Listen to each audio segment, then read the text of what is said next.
Hello again. The session today is about key debates in sustainable development. And we're going to start with four different understandings of sustainability. So the first one sees sustainability as continuing rapid economic growth of post-industrialized countries and believes that technology will sort every problem out. So we project on technology the hope um, that all our problems will be sorted. The second one is sustainability as economic degrowth and better global distribution. So the mantra is reform, rethink, refuse. And the third one is sustainability as regulated growth with a reduced impact on the environment. Recycle, reuse, reduce. So I think that the yellow one, the orange one, is the one that we probably have seen more of in education. So teaching students to recycle, to reuse, and to reduce. But there are other perspectives there as well. And there's also those who deny the need to do anything because they deny that there has been an impact on the environment caused by mankind. So there are the global warming deniers that say that sustainability is not an issue, and then these three perspectives in front of you and many more. But these three are the ones that are important in the debate within global education in the debate about sustainability. So the first one is about technology will sort it out. The second one is that we just tweak it, we recycle, reuse, reduce, and the next one that we need to actually shrink the economy because it's creating something that is completely unsustainable, both in terms of social relations and in terms of natural resources. So we need to reform, rethink, and reuse and refuse. Now, when you think about sustainability, it might be interesting. This is an exercise that might be interesting for you to do. So I'll talk you through it, and then you decide whether or not you want to do the exercise. So this is an exercise proposed in a very, very good book called Sustainable Education, and the author is Stephen Sterling. I really recommend the book. It's a very good book, and it's a very short book that offers a very useful general overview of the issue. So in the exercise, he suggests that understanding macro systems and microsystems is really important in the debate about sustainability. So the idea is that the macro system contains the microsystem, like in the box. And if you're thinking about the body as a system, our body would be a system that contains smaller systems. So the body itself would contain the circulatory system, for example. And the circulatory system contains the systems that the cells or the blood cells have their own systems of engagement with each other. And that these systems, within systems, they interact with each other. And the exercise that I propose here in relation to these macro and microsystems is that we try to organize four different systems in terms of an ideal system and in terms of a real system. So we'll start with the ideal system. The idea here is for you to try to organize what should be within what. What is determined by what? So we have the natural system, life and resources. We have social cultural systems of values, behaviors, and relationships. We have the educational system, and we have the economic system. So in an ideal system, what should determine what? For example, should the social cultural system determine education, or should education determine the social cultural system? So that's the kind of idea of this exercise. So I would suggest you get into pairs or groups of three, and you try to organize what would be the overarching system, and then what are the other levels of hierarchy within it. So the smallest one is the one that is determined by everything else. And the highest one, the broadest one, is the one that is not determined by the others. Okay, of course, there are relationships between them, but the idea is that the bigger determines the smaller. The relationships that it contains, the smaller. Okay, so I'll ask you to stop the video now if you want to do the exercise. Okay, so once you have your ideal system, what I'm going to ask you to talk about in your groups are questions in relation to your own idea of an ideal society. So the first one is, what makes a system ideal? Why is your system ideal? So how is it better? In your system, when are individuals happy? Why do they work? Why do they study? What's happiness? What's life for? What are we here for? Who defines what a good life or a good society is? Are you going to have a ruler? Is it going to be consensus? How is it going to work? A representative democracy? Does everybody think in the same way in your system? What or who shapes what individuals want or wish for? So what determines how individuals think? And then what happens to people who disagree with the majority? If you have people who think a bit differently, what happens with them if they disagree? And to what extent people have the right to determine what they want for themselves? What's the level of freedom in your system? And does society change? Does your ideal system change? How? And what is the role of education in your system? So I'll give you some time. I would give you like 15 minutes to talk about these questions and see if you have different ideas in your group about the answers. And the idea is that different ideas are good. We need to hear different thinking. The idea of the exercise is not to agree on one thing, but to hear the different perspectives and ask questions like, why do we think like that? Where is this coming from? And how can we think about this differently? Okay, thank you. Now, the next part of the exercise is what determines what in the real system. So now, instead of talking about the ideal society, we're going to talk about the real society. And this is where Stephen Sterling affirms that we have a very specific configuration of the system, where the economic system in our real society is overriding everything else. The economic is more or less determining even the natural system, which is finite and it's limited. And the economic system is trying to extrapolate that. And more we see the economic system determining social and cultural systems, especially in terms of a consumer culture, in terms of values, behaviors, and relationships. So the critique here is that we are living and we are going towards a very dominant idea that living in cities, so being metropolitan, and acquiring things is the way to be happy, or is the way to have a status in society. Money gives you the status in society. And then instead of education challenging this and offering new opportunities for thinking about these issues, education is actually being determined by it too. So education then serves the economic system. Social and cultural system also serves the economic system. And the natural system is seen also to serve the economic system. And Stephen Sterling sees that as a major problem.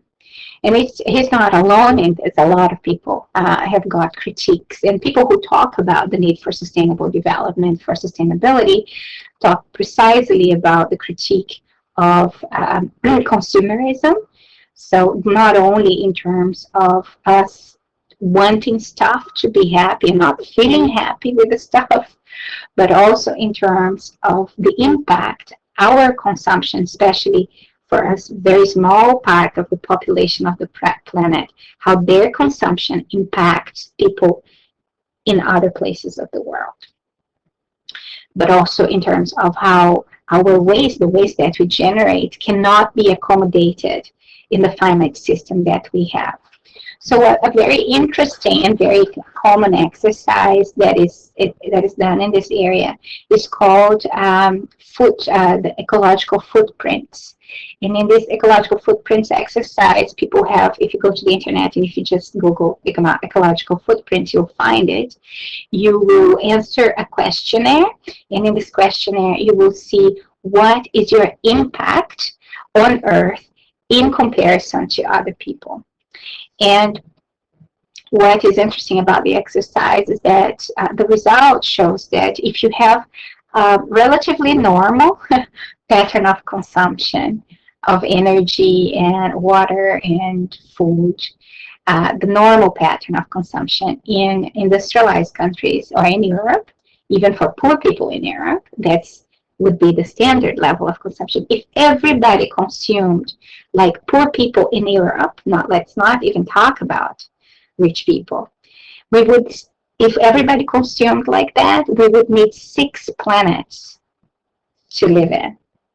So what that says is that if we promise the other countries that they should develop and be like us, we actually wouldn't be able to live if they did that. So that raises lots of ethical questions, I think, about what our relationship to each other is. Because if for me to have a car, necessarily other people cannot have cars, because otherwise if everybody had a car, we wouldn't be able to move in the streets. What is my right to have a car? What gives me the right, or what entitles me to have a car? And what takes that right away from other people who cannot have this car? How do we decide who's going to have the car, who's not going to have the car? So these kinds of questions are questions that are related to sustainability. Other questions related to sustainability are questions related to population and population control. So some people would say that part of the problem why we can't have this standard of living, all the stuff, is that there are too many people. So I have, there are NGOs, for example, that question how decisions are made in relation to birth control, for example, and who is allowed to have children and who should be allowed to have more children. And this is very, very controversial, because in the past, this kinds of questions and thinking has been used to sterilize, for example, women forcefully. And generally these are disadvantaged women, indigenous women, poor women, have been in the past forcibly sterilized, or even without their consent, without their knowing, on the grounds of trying to reduce the population. So when we start to open up the questions about sustainable development, a lot of it has to do with our own complicity in the creation of the problems in the earth. And it's very easy to just put the problems out there as if there's nothing to do with me, and say that it's a problem that other people have to solve. So what I suggest that in education, it's our responsibility to always implicate ourselves in the problems that we're talking about, always put the spotlight on what we're doing before we put the spotlight on other people, and see how we are contributing to being part of the problem and how we can be part of the solution as well.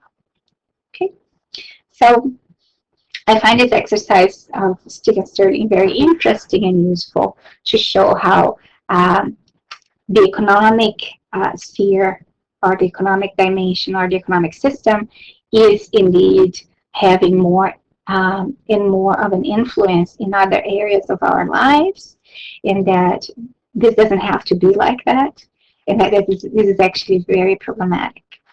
Another resource that talks about the problems of the economic system and how the mechanisms of this industrial society and post-industrial society is unsustainable is a film called The Story of Stuff. I'm not going to show you the film right now because there are other things we would like to do with you, but I really highly recommend it, not only for you, but for your students as well. It's a very clear description, very clear narrative that sparks a lot of debate and that uses cartoons to show and to exemplify what's going on in terms of consumer societies. So I do strongly recommend you do that either after this session or at home when you have some time. This is a very, very good film, as good as Steven Sterling's book to use as a resource even in the classroom. Now, for the classroom as well, but mainly in terms of developing our own ability to think about the issue, I do also recommend this resource called the Development Compass for us. It's a bigger resource, but this is the most important part of it. This was developed by a group of teachers in the 90s, I think, in England, by a network called Global Learning. It's now called Tide Global Learning, and it has a global learning toolkit that comes with it. But what I think is very important about this resource is that it offers 4 different dimensions that we need to look at when we're talking about issues of sustainable development and development in general. So there's the natural dimension, the economic dimension, the social dimension, and the political dimension, which is who decides. In terms of the natural dimension, these are questions about the environment, energy, air, water, soil, living things, and their relationships to each other. These questions are about the built as well as the natural environment, which is great. It's where we start generally when we talk about sustainability. But what this resource tells us is that sustainability is not only about the environment, it's about everything else as well. So when we look at the economic dimension, there are questions about money, trading, aid, ownership, buying, and selling. The idea here is not to get rid of the economy because it's creating problems, but making it work for the other systems, making it ethical, making it responsible and accountable to the problems it creates. There's also the social dimension with questions about people, their relationships, their traditions, culture, and the way they live. These include questions about how, for example, gender, race, disability, class, and age affect social relationships. So what's important in this resource is that it says that these questions are actually questions about sustainability, whether gender, race, disability, class, and age are dealt with in equitable and ethical ways. The next question, the next dimension is the political dimension of who decides.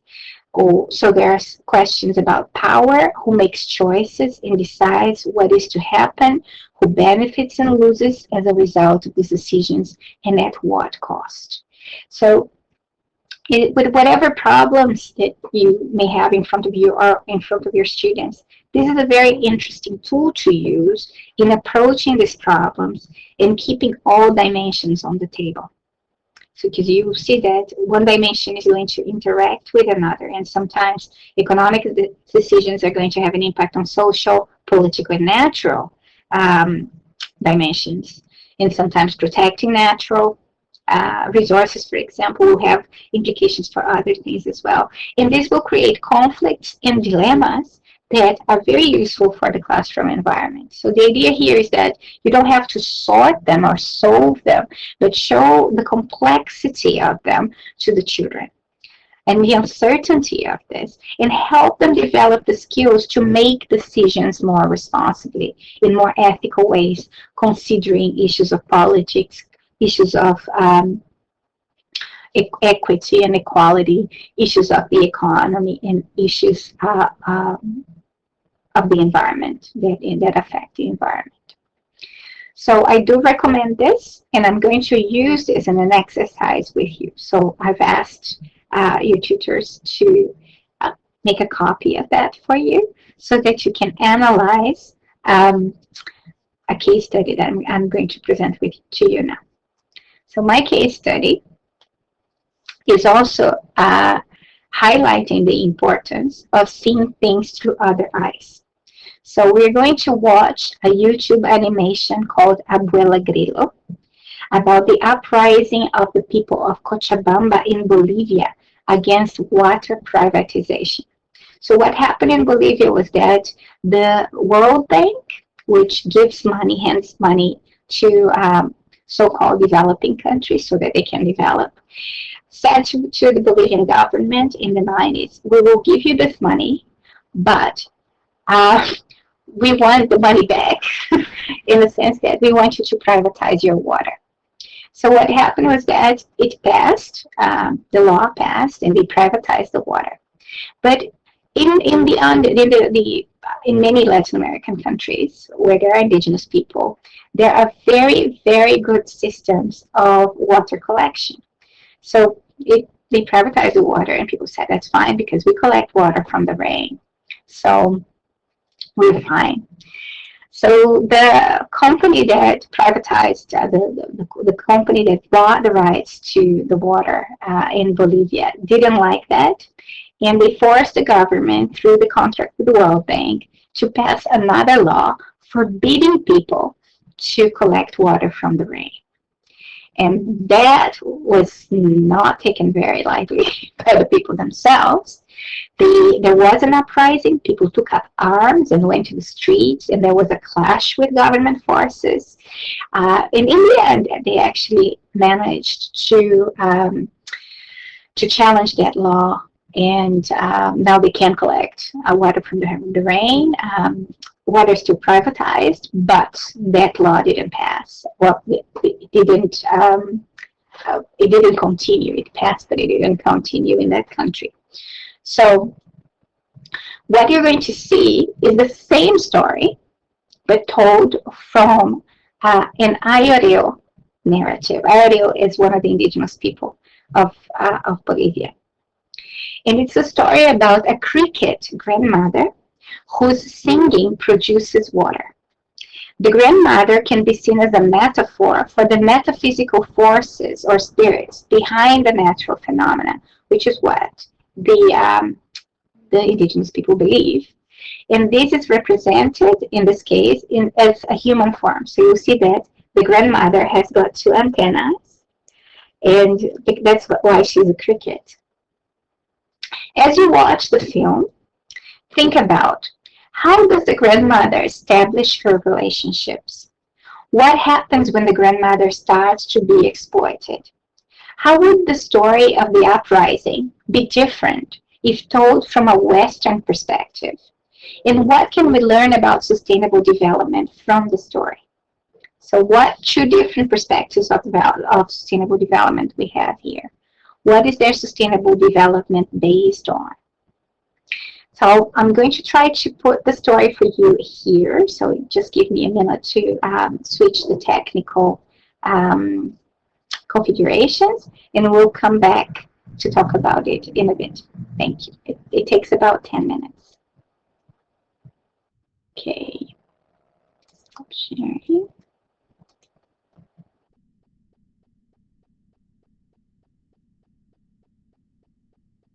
Desktop. Okay.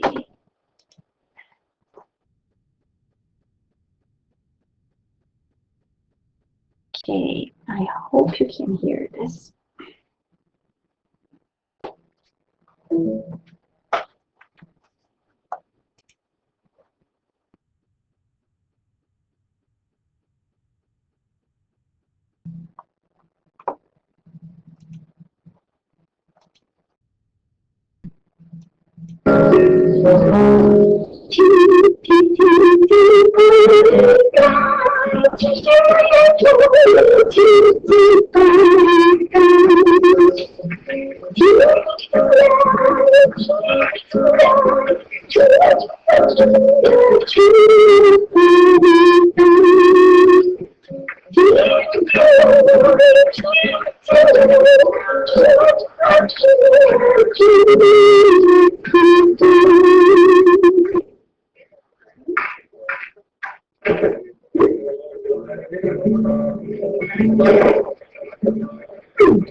So back to, let me just stop sharing here. Stop sharing. This video can also be found on YouTube. If you just Google Abuela Grillo YouTube, you'll find it there. But I didn't know if you're going to have I didn't know if you're going to have the internet available, so I decided to put it as part of the presentation.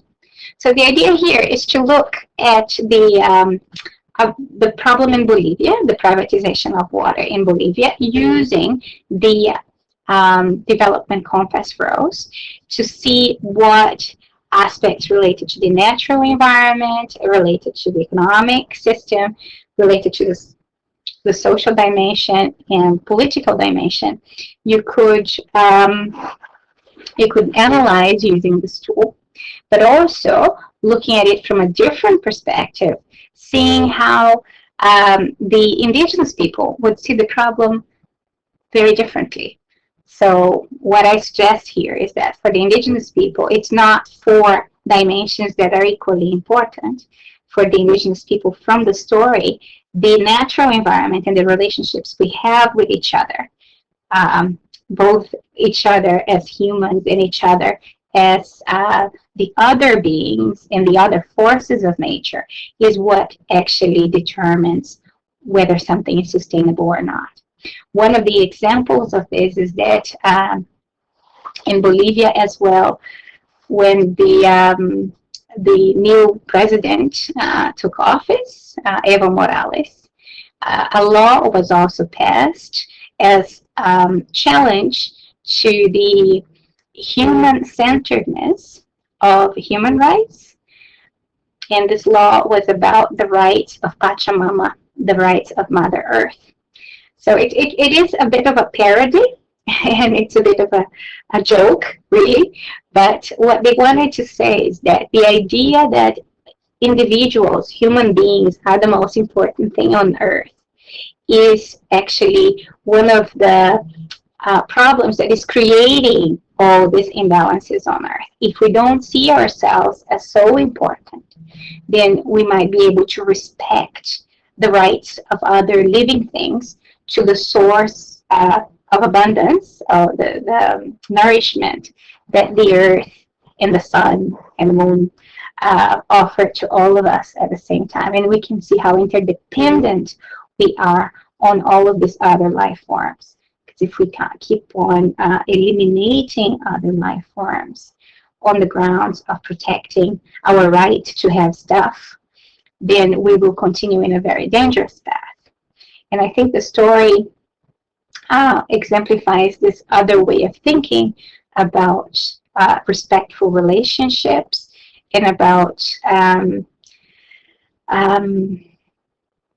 sustainability in a sense of cycles, and in a sense of, instead of being one thing against the other, being the need for us to get together and think about this issue in a very different way.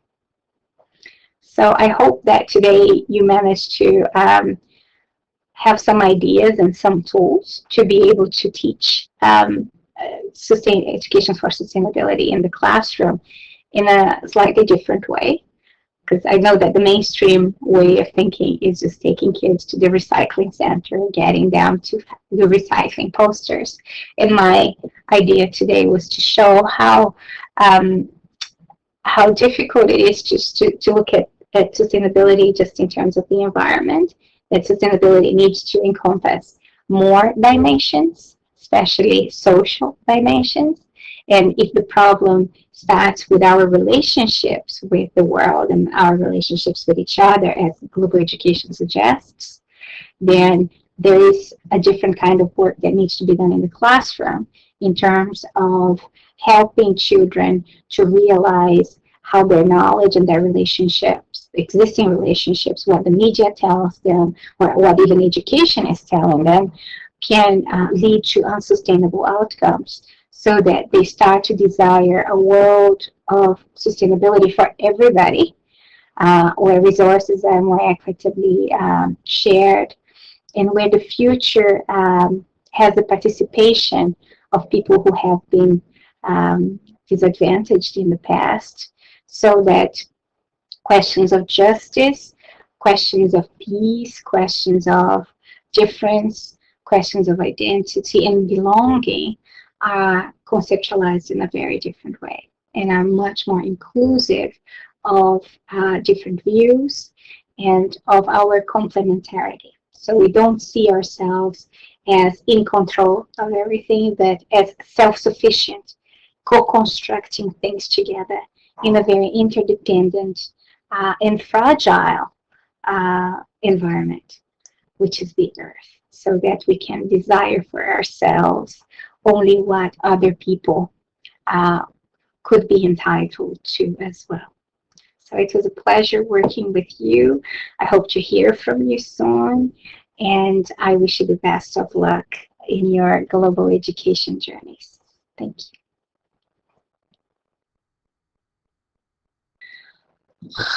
you.